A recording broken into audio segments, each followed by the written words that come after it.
الرحیم الحمد للہ رب العالمین والصلاة والسلام علی سیدنا و مولانا محمد خاتم المرسلین وعلى آلہ واصحابہ اجمعین وعلى كل من تبعهم بإحسان إلى يوم الدین۔ اما بعد، سب سے پہلی گزارش تو یہ ہے کہ کوئی صاحب اس محفل کی تصویر بنانے کی ہرگز کوئی کوشش نہ کرے۔ اگر کسی کے پاس کیمرے والا موبائل ہے تو وہ اس کو بند کر دیں۔ پچھلے سال بھی میں نے یہ گزارش کی تھی ختم بخاری کے موقع پر، لیکن افسوس ہے کہ اس کے باوجود بعض لوگوں نے، شاید باہر کے لوگوں نے کچھ تصویریں بنائیں، تو ایک مرتبہ پھر تاکید کے ساتھ یہ بات عرض کی جا رہی ہے کہ ہرگز کوئی شخص تصویر نہ اتارے نہ ویڈیو بنائے۔ دوسری بات یہ ہے کہ جیسا آپ حضرات کو معلوم ہے کہ ملک میں اجتماعات اور جلسوں پر پابندی عائد کی گئی ہے،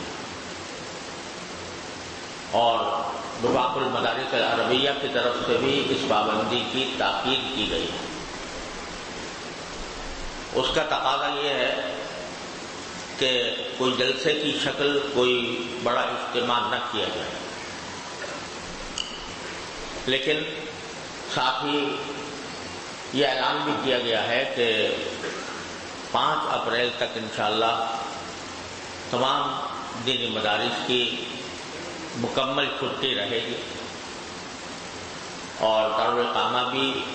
سوائے چند مستثنیات کے بند ہوگا۔ اب ہمیں اپنے ساتھیوں کو جو اس اعلان کے بعد اپنے گھروں کو جائیں گے،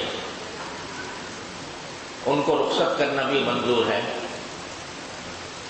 اور کچھ ہدایات دینی بھی منظور ہیں۔ اس لیے نماز کے ساتھ ہم نے یہ اہتمام کیا ہے کہ اپنے ساتھیوں سے جو رخصت ہو رہے ہیں کچھ باتیں عرض کی جائیں، اور اس میں سب سے بہتر طریقہ یہ تھا کہ صحیح بخاری شریف کی جو آخری حدیث ہے اس کے ساتھ طلبہ کو رخصت کیا جائے، تاکہ یہ ان سے جو رخصتی ملاقات ہے یہ حدیث کی برکت سے مبارک ہو اور منور ہو۔ اس لیے درس بخاری کا بھی اہتمام کیا گیا ہے، اور بقدر استطاعت اختصار کے ساتھ انشاءاللہ وہ درس بھی ہوگا، اور اس کے بعد حضرت صدر صاحب دامت برکاتہ وہ طلبہ کو ہدایات بھی دیں گے، اور دعا بھی ہوگی جس میں تمام طلبہ کے لیے بھی، اساتذہ کے لیے بھی،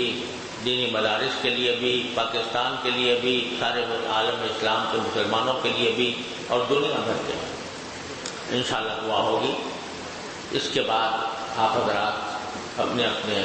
گھروں کو تشریف لے جائیں گے۔ جیسا کہ اعلان کیا گیا ہے، امتحانات ملتوی کر دیے گئے ہیں، اور امتحانات کی متبادل تاریخ کا اعلان انشاءاللہ کر دیا جائے گا، وقت پر کر دیا جائے گا۔ اس کے آپ منتظر رہیں، اور اس دوران اپنی تعلیمی تیاری کو بھی جاری رکھیں، اور ساتھ میں جو وبا اس وقت پھیلی ہوئی ہے اس وقت مسلمانوں کو کیا کرنا چاہیے اس کے بارے میں ہماری طرف سے ایک ہدایت نامہ بھی جاری ہوا ہے۔ اس ہدایت نامے کو پھیلانے اور اس کے مطابق مسلمانوں کو عمل کرانے کی ترغیب بھی دی جائے۔ اس تمہید کے بعد میں اپنے طالب علم سے عرض کرتا ہوں کہ وہ صحیح بخاری کے آخری باب کی قرأت کریں۔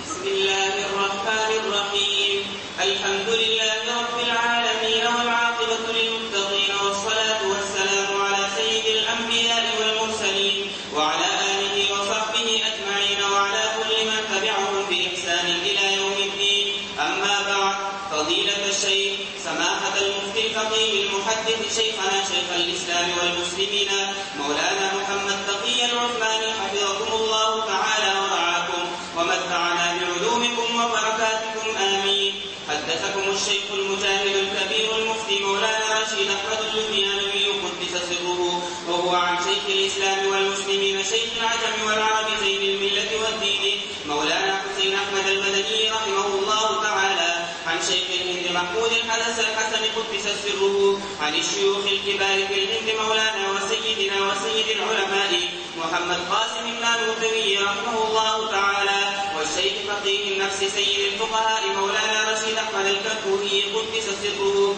والشيخ مولانا محمد يعقوب النانوتوي رحمه الله تعالى، عن الشيخ شاه عبد الغني المجددي الدهلوي ثم المدني رحمه الله تعالى، وهو عن الشهير في الآفاق مولانا الإمام الحجة الشاه محمد إسحاق الدهلوي ثم المكي رحمه الله تعالى، وأيضا عن الشيخ محمد عابد السندي الأنصاري المدني رحمه الله تعالى، وهو أي مولانا محمد إسحاق الدهلوي رحمه الله تعالى، عن جده لأمه إمام الأئمة العارف بالله الشاه عبد العزيز الدهلوي رحمه الله تعالى، وهو عن إمام الأئمة مرجع الأسانيد في الهند إمام المنقول والمعقول مولانا الشاه ولي الله الدهلوي بن مولانا الشاه عبد الرحيم قال أخبرنا الشيخ أبو طاهر محمد بن إبراهيم الكردي المدني قال أخبرنا والدي الشيخ إبراهيم قال قرأت على الشيخ أحمد القشاشي قال أخبرنا أحمد بن عبد القدوس أبو المواهب الشناوي قال أخبرنا الشيخ شمس الدين محمد بن أحمد بن محمد الرملي عن الشيخ زين الدين زكريا بن محمد أبي يحيى الأنصاري قال قرأت على الشيخ الحافظ أبي الفضل شهاب الدين أحمد بن علي بن حجر العسقلاني عن إبراهيم بن أحمد التنوخي عن أبي العباس أحمد بن أبي طالب الحجار عن السراج الحسين بن مبارك الزبيدي عن الشيخ أبي الوقت عبد الأول بن عيسى بن شعيب السدسي الهروي عن الشيخ أبي الحسن عبد الرحمن بن مظفر الداودي عن أبي محمد عبد الله بن أحمد السرخسي عن أبي عبد الله محمد بن يوسف بن مطر بن صالح بن بشر الفربري عن مؤلفه أمير المؤمنين في الحديث أبي عبد الله محمد بن إسماعيل بن إبراهيم بن بردزبة الجعفي البخاري اليماني رحمهم الله تعالى ونفعنا بعلومهم وبركاتهم آمين. قال باب قول الله تعالى ونضع الموازين القسط ليوم القيامة وأن أعمال بني آدم وقولهم توزن. وقال مجاهد القسطاس العدل بالرومية ويقال القسط مصدر المقسط وهو العادل وأما القاسط فهو الجائر. وبه قال حدثنا أحمد بن إشكال قال حدثنا محمد بن فضيل عن عمارة بن القعقاع عن أبي زرعة عن أبي هريرة رضي الله تعالى عنه قال النبي صلى الله عليه وسلم كلمتان حبيبتان إلى الرحمن خفيفتان على اللسان ثقيلتان في الميزان سبحان الله وبحمده سبحان الله العظيم. ماشاء اللہ. یہ صحیح بخاری کا آخری باب اور آخری حدیث ہے جو آپ کے سامنے پڑھی گئی، اور اس باب کو حضرت امام بخاری رحمۃ اللہ علیہ نے اپنی عادت کے مطابق قرآن کریم کی ایک آیت سے معنون کیا ہے، اور وہ آیت ہے وَنَضَعُ الْمَوَازِينَ الْقِسْطَ لِيَوْمِ الْقِيَامَةِ، کہ ہم قیامت کے دن ایسی ترازویں رکھیں گے، قائم کریں گے جو سراپا انصاف ہوں. القسط جیسا کہ آگے خود امام بخاری نے فرمایا کہ یہ مصدر ہے، اور چونکہ معرف باللام ہے اس لیے اس کے مفعول لہو ہونے کا احتمال بعید ہے، زیادہ راجح احتمال یہ ہے کہ یہ صفت ہے موازین کی، ترازوؤں کی، کہ وہ ترازویں جو ہوں گی وہ سراپا قسط ہوں گی، سراپا انصاف ہوں گی۔ یہ باب امام بخاری رحمۃ اللہ علیہ نے سب سے آخر میں قائم کیا ہے اور اسی کے مطابق آگے حدیث بھی لائے ہیں۔ یہاں پر اتنی بات عرض کر دینا مناسب ہے کہ اس باب کو امام بخاری نے آخر میں لا کر دو مقاصد حاصل فرمائے ہیں۔ ایک مقصد یہ ہے کہ جو معتزلہ اس بات کا انکار کرتے تھے کہ اعمال کا وزن ہوگا، وہ یہ کہتے تھے کہ اعمال کا وزن نہیں ہو سکتا کیونکہ اعمال اعراض میں سے ہیں، کوئی جسم نہیں ہے، ان کو کیسے تولا جائے؟ اس واسطے وہ وزن اعمال کے منکر تھے۔ تو یہ کتاب التوحید جو آخری کتاب ہے امام بخاری رحمۃ اللہ علیہ کے اس صحیح میں، اس کا اصل مقصود ہے باطل فرقوں کی تردید۔ کتاب الایمان شروع میں آئی ہے، وہ ایمان کا ایجابی پہلو ہے، اور کتاب التوحید جو آخر میں آئی ہے جس کا دوسرا نام کتاب الرد علی الجہمیہ بھی ہے، وہ ایمان کا سلبی پہلو ہے۔ کتاب الایمان میں یہ بیان کیا گیا ہے کہ کن چیزوں پر ایمان رکھنا فرض ہے، اور کتاب التوحید میں یہ بیان کیا گیا ہے کہ کن چیزوں پر ایمان رکھنے کے بارے میں جو مختلف باطل فرقوں نے اپنی رائے ظاہر کی ہیں وہ غلط ہیں اور قرآن و سنت کے مطابق نہیں، کیونکہ اسلام اب دین دو چیزوں کا نام ہے، صحیح کا اثبات اور باطل کی نفی۔ تو دونوں چیزیں امام بخاری نے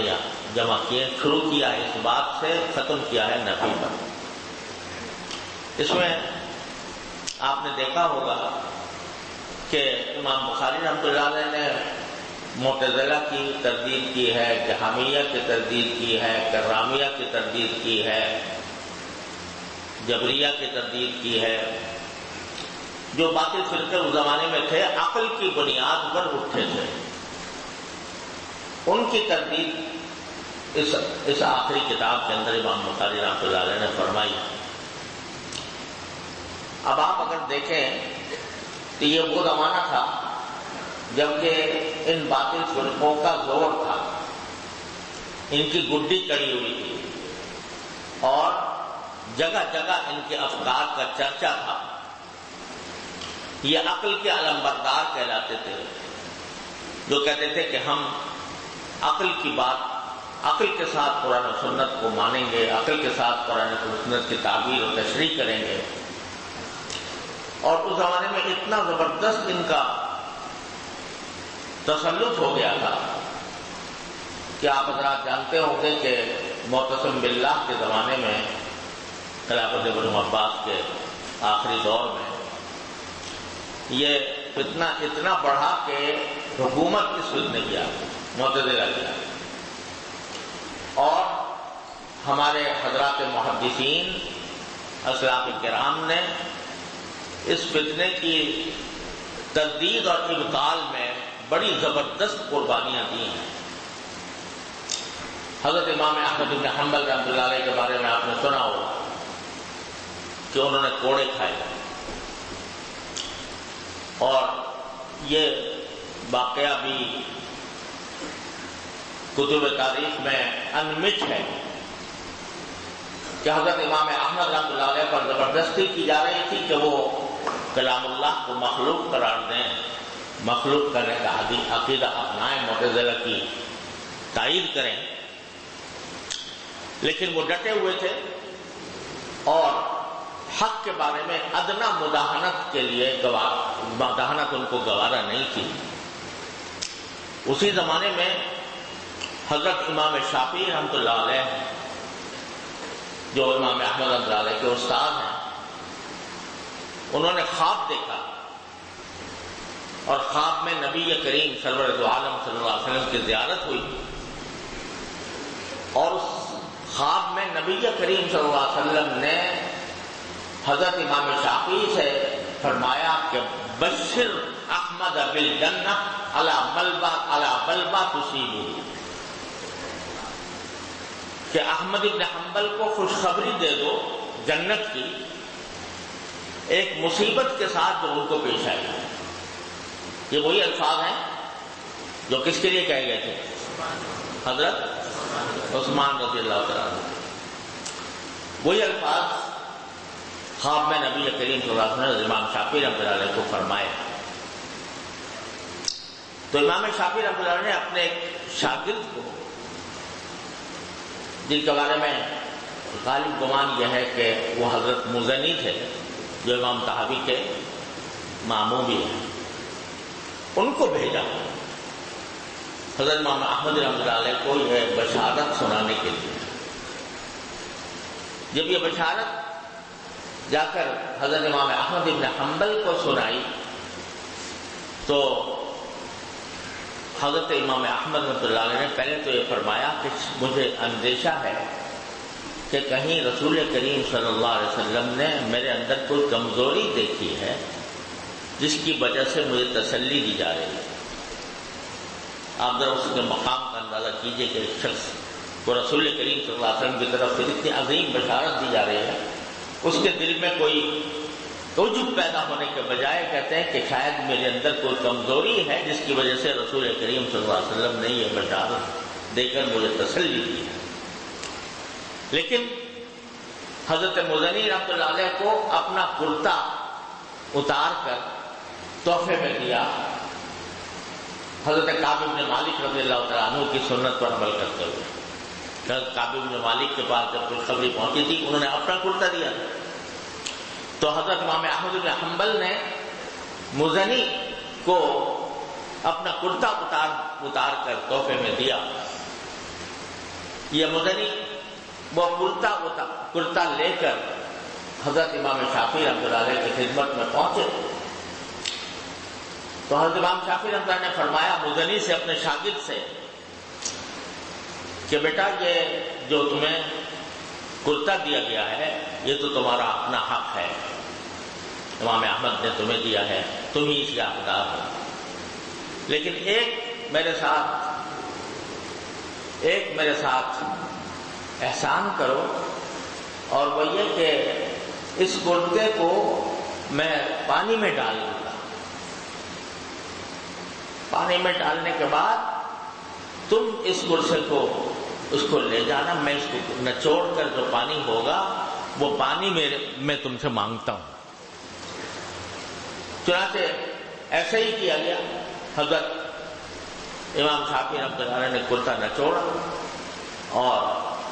وہ واپس کیا، لیکن اس کا جو عصارہ تھا، نچوڑ تھا، اس کو حضرت امام شافعی رحمۃ اللہ علیہ نے خود پیا اور اپنے جسم پر ملا کہ اتنی عظیم بشارت دے کر جس شخص کو دیا گیا ہے اس کا کرتا، حالانکہ وہ شاگرد ہیں، امام احمد بن حنبل شاگرد ہیں۔ اس کے بعد حضرت امام احمد بن حنبل کو یہ آزمائش پیش آئی، کوڑے لگائے گئے، اور کوڑے بھی آج ہم جو تصور کرتے ہیں تو کوڑا اپنا جو آج کل ہم عام طور سے کوڑا دیکھتے ہیں اس قسم کا تصور آتا ہے، لیکن مورخین نے لکھا ہے کہ وہ کوڑا ایسے تھے کہ ایک کوڑا اگر ہاتھی کے اوپر مار دیا جائے تو وہ چیخ کر بھاگ اٹھتا تھا، ایسے کوڑے تھے کہ اتنے بڑے امام علی بن مدینی رحمت اللہ علیہ جو امام بخاری کے استاد ہیں، وہ کچھ موہوم الفاظ کہہ کر جان بچا لیتے تھے۔ کسی نے کہا کہ امام احمد بن حنبل نے تو اتنی قربانیاں دی ہیں، آپ یہ موہوم الفاظ بچا کر کہہ کر آپ اپنے آپ کو بچا لیتے ہیں تو حضرت امام علی بن مدینی نے بلا تأمل کہا کہ امام احمد بن حنبل کی عظیمت ان کی جگہ ہے، مجھے کوڑوں سے ڈر لگتا ہے جس سے علی بن مدینی ڈر رہے. وہ کوڑے امام احمد بن حنبل نے کھائے، اور جب کوڑے کھانے کے لیے جا رہے تھے تو اسی جیل میں ایک ڈاکو تھا، ابو الحسن نام تھا اس کا، وہ قید تھا. جب امام احمد بن حنبل کوڑے کھانے کے لیے جانے لگے تو امام ابو الحسن نے کہا کہ یا امام میری ایک بات سن لیں، وہ یہ کہ میں بہت بڑا ڈاکو ہوں اور لوگوں کے مال پتہ نہیں کتنے میں نے چوری کیے ہیں، اور اس کی وجہ سے میں نے سینکڑوں کوڑے کھائے ہیں. میں نے دنیا کی حقیر دولت کے اوپر کی وجہ سے اتنے کوڑے کھائے ہیں. آپ تو ایک عظیم مقصد کے لیے کوڑے کھانے جا رہے ہیں، لہذا آپ کے پاؤں میں لغزش نہ آئے. چنانچہ امام احمد بن حنبل رحمۃ اللہ علیہ نے کوڑے کھائے اور پائے استقامت میں ذرہ برابر لغزش نہ ہوئی. 17 کوڑے کھانے کے بعد اور ایک مدت تک جیل میں بند رہنے کے بعد جب باہر آئے تو کچھ لوگ حضرت امام احمد بن حنبل کے پاس پہنچے اور عرض کیا کہ حضرت یا امام، یہ ان لوگوں کی حکومت قائم ہے جو اتنا ظلم و ستم جنہوں نے برپا کیا ہوا ہے اور بدعقیدگی پھیلائی ہوئی ہے، تو آپ ان کے خلاف اعلان جہاد کریں، ہم آپ کے ساتھ. امام احمد بن حنبل نے فرمایا کہ نہیں، میں مسلمانوں کے درمیان تلوار چلانے کو کسی قیمت پر نہ جائز سمجھتا ہوں نہ اس کی اجازت ہوں. ایک طرف یہ عظیمت اور دوسری طرف امت کی کے اوپر یہ فخر امام احمد بن حنبل رحمۃ اللہ. تو یہ اس ان قربانیوں کے نتیجے میں اور اس جد و جہد کے نتیجے میں آج آپ پوری دنیا کنگال لیجیے، کہیں آپ کو معتزلہ کا نام ملے گا، کہیں جہمیہ کا ملے گا، کہیں کرامیہ کا ملے گا، کہیں جبریہ کا ملے گا. سارے فرقے نابود ہو گئے اور وہ صرف تاریخ کے اوراق میں محفوظ ہو کر رہ گئے. آج تاریخی طور پر ہم ضرور پڑھتے ہیں لیکن کوئی معتزلہ کا تو ایک فرد نظر نہیں آتا. اس سے سبق یہ مل رہا ہے کہ یہ باوقات جو باطل فرقے ہوتے ہیں یا باطل نظریات ہوتے ہیں وہ کسی وقت اپنا بڑا زور جماتے ہیں، کسی وقت ان کی گڈی چڑھی ہوئی ہوتی ہے، کسی وقت ان کا طوطی بول رہا ہوتا ہے، کسی وقت ان کے مخالفین کو رجعت پسند کہا جاتا ہے، ان کے مخالفین کو پسماندہ کہا جاتا ہے، عقل سے دور کہا جاتا ہے اور ان کی گڈی چڑھی ہوئی ہوتی ہے. لیکن اللہ تبارک و تعالیٰ کی سنت یہ ہے کہ جو حق ہے وہ ابھرتا ہے اور باطل مٹ جاتا ہے. جاء الحق وزهق الباطل ان الباطل كان زهوقا. آج بھی ہم دیکھ رہے ہیں اپنے سامنے پتہ نہیں کتنے باطل نظریات اپنا زور جما رہے ہیں. کہتے ہیں کہ فلاں صاحب کا کہ نظریات کا بڑا چرچا ہے، لوگ ان کے بڑے معتقد ہو رہے ہیں، لوگ ان کے پیچھے چل رہے ہیں اور ان کی ایسا لگتا ہے کہ جیسے انہوں نے غلبہ پا لیا. لیکن بیچ میں بھی بہت سے نظریات، کہاں گئے وہ معتزلہ، کہاں گئے جہمیہ، کہاں گئے وہ ہمارے قریب میں مشرقی جن کے نظریات کے اوپر حضرت والد ماجد رحمۃ اللہ علیہ نے کتاب لکھی مشرق الاسلام کے نام سے. کہاں گئے وہ لوگ جو انکار حدیث کیا کرتے تھے؟ انشاءاللہ سب ختم ہوئے. اگر کوئی چیز باقی ہے جو رسول اللہ صلی اللہ علیہ وسلم سے لے کر آج تک جو کوئی چیز باقی ہے وہ صرف ما انا علیہ واصحابی، وہی اہل سنت والجماعت کا مذہب. الحمدللہ اس کے اندر کبھی کوئی فرق نہیں آیا، اس کے اندر کبھی کوئی تبدیلی نہیں آئی، وہ جو کہ تو آج بھی برقرار ہے. تو حضرت امام بخاری رحمۃ اللہ علیہ نے یہ کتاب التوحید قائم کر کے اور یہ باب قائم کر کے ایک طرف تو اس طرح توجہ دلائی ہے کہ یہ باطل آتے رہتے ہیں، باطل نظریات آتے رہتے ہیں، جاتے رہتے ہیں۔ اللہ تبارک و تعالیٰ کا نظام ہے کہ ان الباطل کان زہوقا، وہ فنا ہو کر رہے گا۔ تو آج بھی اگر کوئی ایسے نظریات آتے ہیں جو ما انا علیہ واصحابی کے خلاف ہیں، جو اہل سنت والجماعت کے خلاف ہیں، وہ کسی وقت اپنا زور دکھا لیں، لیکن آخرکار انہیں فنا ہونا ہے، انہیں مٹنا ہے، مٹ کر رہیں گے انشاءاللہ۔ ایک سبق تو یہ ہے۔ دوسرا سبق یہ ہے کہ یہ وزن اعمال کی حدیث ہے، باب ہے، اس میں ہمیں آپ کو یہ توجہ دینا مقصود ہے کہ میں نے تمہارے سامنے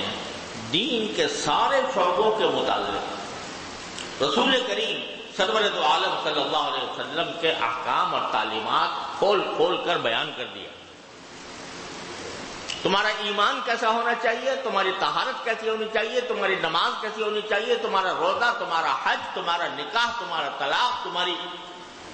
خرید و فروخت، تمہارے معاشی معاملات، تمہارے آداب کیسے ہونے چاہیے، تمہارے اخلاق کیسے ہونے چاہیے، سب تمہیں تفصیل کے ساتھ بتا دیا۔ اس کا علم تو تم نے حاصل کر لیا، لیکن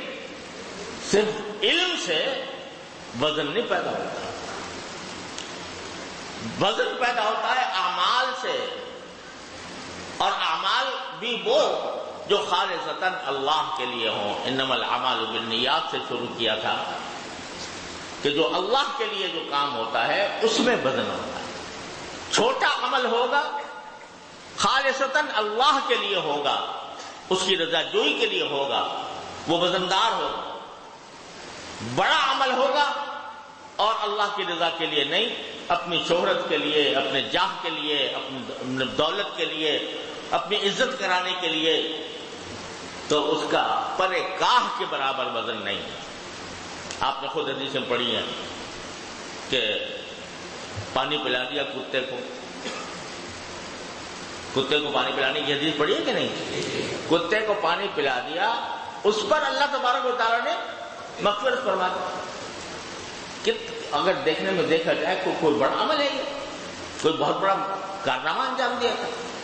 چھوٹا سا عمل ہے، لیکن کس اخلاص سے اس اللہ کے بندے نے یا بندی نے، دونوں واقعات ہیں، وہ عمل کس اخلاص کے ساتھ کیا تھا کہ اللہ تعالیٰ نے اس کی مغفرت فرمائی۔ لہذا یہ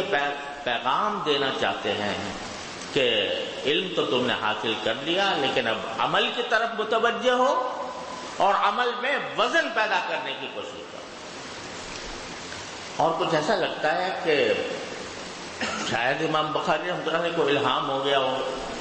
کہ میری کتاب پڑھ پڑھ کے لوگ مولوی بنیں گے، میری کتاب پڑھ کر عالم بنیں گے، عالم کہلائیں گے۔ اب آج دیکھو کہ کوئی شخص بخاری پڑھے بغیر عالم بنتا ہے؟ کوئی مولوی کہلاتا ہے؟ عالم کہلاتا ہے؟ نہیں۔ جب تک یہ ختم نہیں کر لے گا نا، اس وقت تک اس کے سر پر پگڑی نہیں بندھے گی، اس کو عالم نہیں کہا جائے گا، اس کو مولوی ہونے کی شہادت اس کو نہیں دی جائے گی۔ یہ سارے باتیں ہونے والی تھی نا، تو اللہ تعالیٰ نے ان کی زبان سے ایسی چیزیں نکلوا دیں کہ جو عالم کے لیے اپنی عملی زندگی میں اس کے لیے کارآمد ہو۔ تو یہ کہہ دیا کہ ان اعمال بنی آدم وقولہم یوزن، اعمال بھی تولے جائیں گے، یاد رکھنا، اور تمہاری زبان سے نکلی ہوئی بات بھی تولی جائے گی۔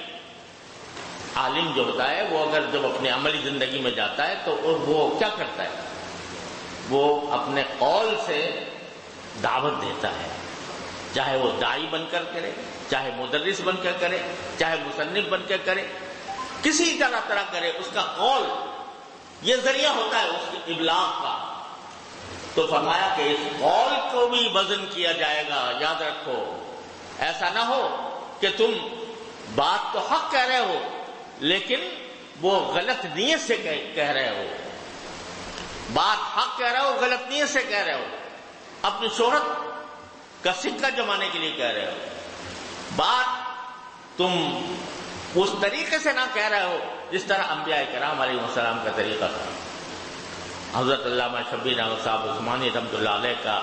شیخ الاسلام علامہ شبیر احمد عثمانی رحمۃ اللہ علیہ کا یہ مقولہ آب زر کے ساتھ لکھنے کے لائق ہے، بلکہ لوح دل پر نقش کرنے کے لائق، کہ حق بات حق طریقے سے، حق نیت سے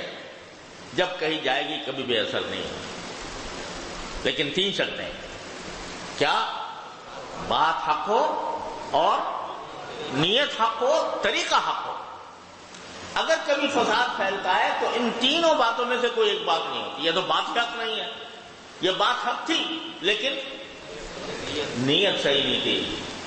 یا نیت بھی صحیح تھی، طریقہ غلط تھا۔ طریقہ وہ ہونا چاہیے جو انبیاء علیہ السلام کا طریقہ ہے۔ کسی کی دشمنی نہیں کرتے، کسی سے عناد نہیں ہوتا، کسی کے گالی کا جواب گالی سے نہیں دیتے، طنز اور استہزاء سے وہ دعوت نہیں دیا کرتے، وہ اللہ کے لیے خالصاً اللہ کے لیے دعوت دیتے ہیں۔ تو اس لیے یہ باب امام بخاری نے قائم کیا ہے۔ یہ بڑا زبردست سبق، یہ ساری بحثیں جو پڑھی ہیں نا علمی اور تحقیقی، یہ سب یہی رہ جائیں گی، لیکن وہاں جا کر جو ہوگا وہاں آپ کے اعمال کا اور اقوال کا وزن ہوگا۔ یہ دیکھو کہ میرے عمل میں کتنا وزن ہے، کتنا اخلاص ہے، میرے قول میں کتنا وزن ہے، کتنا اخلاص ہے، میں طریقہ صحیح اختیار کر رہا ہوں یا غلط اختیار کر رہا ہوں، بات صحیح کہہ رہا ہوں یا غلط کہہ رہا ہوں۔ حضرت امام شافعی رحمۃ اللہ علیہ سے منقول ہے کہ وہ جب ان سے کوئی بات کرتا تھا یا سوال کرتا تھا تو ایک چند لمحے وقفہ کرتے تھے، اس کے بعد جواب فوراً نہیں دیتے۔ تو کسی نے پوچھا کہ حضرت آپ ایسا کیوں کرتے ہیں؟ تو جواب میں فرمایا، اس وقفے میں اپنے آپ کو جنت اور جہنم دونوں پر پیش کرتا ہوں۔ یہ دیکھتا ہوں کہ میں جواب جو دینے جا رہا ہوں یہ مجھے جنت میں لے جائے گا یا جہنم میں لے جائے گا۔ وہ قبل اس کے کہ وہاں وزن ہو، کہتے میں یہیں پر وزن کر لیتا ہوں کہ میری بات میں وزن ہوگا کہ نہیں ہوگا۔ یہ ہے بڑا زبردست سبق، عملی سبق، جو امام بخاری رحمۃ اللہ علیہ اس باب کے ذریعے دینا چاہتے ہیں، اور اللہ تعالی ہمیں یہ سبق سمجھنے اور اس پر عمل کرنے کی توفیق عطا فرمائے۔ تو سمجھو سارے علم کا خلاصہ ہے، اور اگر یہ بات ذہن نشین نہ ہو تو 1000 تم امتحانات میں پوزیشنیں لے لو، لیکن عملاً اللہ کے ہاں اس کا کوئی فائدہ نہیں، اس کا کوئی نفع نہیں۔ یہ ہے زبردست سبق جو امام بخاری نے دیا۔ باقی آگے جو حدیث روایت کی ہے وہ کہ 2 کلمے ایسے ہیں جو رحمان کو محبوب ہیں، زبان پر ہلکے ہیں، میزان میں ان کا وزن زیادہ ہے، ثقیلتان فی المیزان، یہی موضع ترجمہ ہے۔ کیا کلمات بھی تولے جائیں گے، ان کا بھی وزن ہوگا، اور وہ ہیں سبحان اللہ وبحمدہ، سبحان اللہ العظیم۔ یہ دونوں کلمات ایسے ہیں کہ جن کو فرمایا جا رہا ہے کہ ثقیلتان فی المیزان، کیا راز ان میں پوشیدہ ہے ان کلمات میں کہ ان کو اتنی زبردست فضیلت دی گئی ہے۔ اور حدیث آپ نے پیچھے بھی پڑھی ہوگی کہ سبحان اللہ وبحمدہ اگر 100 مرتبہ پڑھے کوئی آدمی تو اس کے گناہ اگر پہاڑ کے برابر بھی ہوں، تو پہاڑ کے ذروں کے برابر بھی ہوں، تو اللہ تبارک و تعالیٰ اس کو معاف فرما دے، یعنی صغیرہ گناہ اگر اتنے بھی ہوں تو اللہ تعالیٰ ان کو معاف فرما دیتے ہیں۔ کیا ہے ان میں اللہ تعالیٰ ہی بہتر جانتے ہیں۔ حضرت علامہ امام العصر حضرت علامہ انور شاہ صاحب کشمیری رحمۃ اللہ علیہ فرمایا کرتے تھے کہ جنت کی نعمتوں میں ایک بہت بڑی نعمت یہ ہوگی کہ وہاں پر اللہ تعالیٰ انسان پر حقائق اشیاء منکشف فرمائیں، جو آج ہماری سمجھ سے باہر ہیں باتیں، وہ حقائق منکشف فرمائے۔ اسی میں یہ بھی فرمایا کہ یہ جو مختلف کلمات کے لیے احادیث میں بڑی فضیلتیں آئی ہیں کہ سبحان اللہ و بحمدہ کی یہ فضیلت ہے، سبحان اللہ کی یہ ہے، الحمدللہ کی یہ ہے، اور کسی صحابی نے حمدن کثیرن طیبا مبارکن کہہ دیا تھا تو کتنے فرشتے اس کو لے کر لپکے تھے اس کو لے جانے کے لیے۔ یہ کیا بات ہے؟ تو اس کی حقیقت بھی وہاں جا کر ان کا انشاءاللہ منکشف ہوگی۔ یہاں تو یہ سمجھ لو کہ ہم سے کہا یہ گیا ہے کہ اگر یہ کلمات تم پڑھو گے اور پڑھتے رہو گے تو وہ تمہارے میزان عمل میں بہت بڑا وزن لے کر آئیں گے اور اللہ تبارک و تعالیٰ کے ہاں مقبول ہوں گے۔ لہذا کم از کم اتنا تو کرنا چاہیے یہ پڑھنے کے بعد کہ کم از کم 100 مرتبہ روزانہ یہ کلمہ پڑھے، چاہے وہ عالم ہو چاہے جاہل ہو چاہے کوئی ہو۔ یہ سبحان اللہ و بحمدہ سبحان اللہ العظیم کا کلمہ کوئی دن خالی نہ جائے کہ کم از کم 100 مرتبہ وہ نہ پڑھا ہو۔ بس بھائی یہی عملی باتیں ہیں جو در حقیقت کام آنے والی ہیں۔ باقی تحقیقات اور تدقیقات وہ اپنی جگہ ہیں، لیکن عملی زندگی میں جو چیز فائدہ مند ہے وہ یہی 2-3 باتیں ہیں جو میں نے عرض کی۔ اللہ تبارک و تعالیٰ اپنے فضل و کرم سے اپنی رحمت سے ہم سب کو ان پر عمل کرنے کی توفیق عطا فرمائے، انہیں سمجھنے کی توفیق عطا فرمائے، اور جو طلبہ ماشاءاللہ تکمیل کر رہے ہیں وہ سب مبارکباد کے مستحق ہیں۔ اللہ تعالیٰ ان سب کے لیے مبارک فرمائے، ان کے خاندانوں کے لیے مبارک فرمائے، ان کے اساتذہ کرام کے لیے مبارک فرمائے، اور اللہ تعالیٰ ان کو دین کا صحیح حامل بنائے، دین کا علمی حامل بھی، عملی حامل بھی، دعوتی حامل بھی اللہ تعالیٰ ان کو، اور اپنے دین کے لیے، دین کی خدمت کے لیے، دین پر عمل کرنے کے لیے، دین پر خدمت کرنے کے لیے اللہ تعالیٰ ان کو موفق فرمائے۔ سب حضرات سے یہ دعا کی درخواست ہے۔ انشاءاللہ اللہ تعالیٰ کی رحمت سے امید ہے کہ جتنے خلوص کے ساتھ دعائیں کی جائیں گی اتنا ہی بہتر ہوگا۔ صحیح بخاری کے اختتام پر بھی، اس کی تکمیل پر بھی دعا قبول ہونے کا تجربہ ہے، کوئی نص نہیں ہے، کوئی نص نہیں ہے دعا قبول ہونے کے۔ جو کہا جاتا ہے کہ فلاں چیز پر دعا قبول ہوتی ہے، اس کی بھی 2 قسمیں ہیں۔ ایک وہ ہے جو منصوص ہے نبی کریم صلی اللہ علیہ وسلم کہ وہ یہ مواضع اجابت ہے، جیسے اذان اور اقامت کے درمیان، طواف کے دوران، روزے کے دوران وغیرہ وغیرہ، وہ ہیں ہی اصل مواضع اجابت وہ ہیں۔ لیکن کچھ ایسے مواضع اجابت ہیں کہ وہ منصوص تو نہیں ہے، لیکن بزرگوں کے تجربے میں یہ بات ہے کہ وہ اس موقع پر دعائیں قبول ہوئی ہیں، ہوتی رہی ہیں، اس لیے انہوں نے نصیحت بھی کی ہے کہ بھائی فلاں وقت بھی کر لیا کرو، لیکن اس کو منصوص نہ سمجھنا چاہیے، نہ ان کو منصوص کا درجہ دینا چاہیے۔ اب جیسے حضرت علامہ کاسانی رحمۃ اللہ علیہ جو بدائع الثناء کے مصنف ہیں، وہ اور ان کی اہلیہ دونوں بڑے عالم تھے، دونوں کا انتقال ہوا تو دمشق میں ان کا مزار ہے اور قبر الرجل والمرأہ کے نام سے مشہور ہے، اور یہ وہ صاحبزادی ہیں کہ جن کے ساتھ انہوں نے بدائع کے تالیف کے نتیجے میں جو بدائع کے ماتن ہیں انہوں نے انعام کے طور پر اپنی بیٹی سے نکاح کیا تھا، اور اسی لیے مشہور ہے کہ ان کی اصل کتاب تھی عمدہ۔ تو حضرت امام کاسانی رحمۃ اللہ نے کتاب لکھی بدائع الثناء، تو یہ جملہ مشہور ہے کہ شرح عمدتہ وتزوج ابنتہ، کہ ان کے شرح کی ہے، ان کی عمدہ کی، اور ان کی بیٹے سے شادی کی ہے۔ تو جب گھر سے فتویٰ نکلتا تھا تو 3 دستخط ہوا کرتے تھے، ایک وہ صاحب عمدہ کا، ایک علامہ کاسانی کا، ایک ان کی بیٹی تھا، ان کی اہلیہ تھا، تو ان کے اتفاق سے وفات بھی قریب قریب ہوئی، ایک ہی جگہ مدفون ہوئے، اور وہاں پر ان کا جو قبر ہے وہ قبر المرأۃ والرجل کے نام سے مشہور ہے۔ تو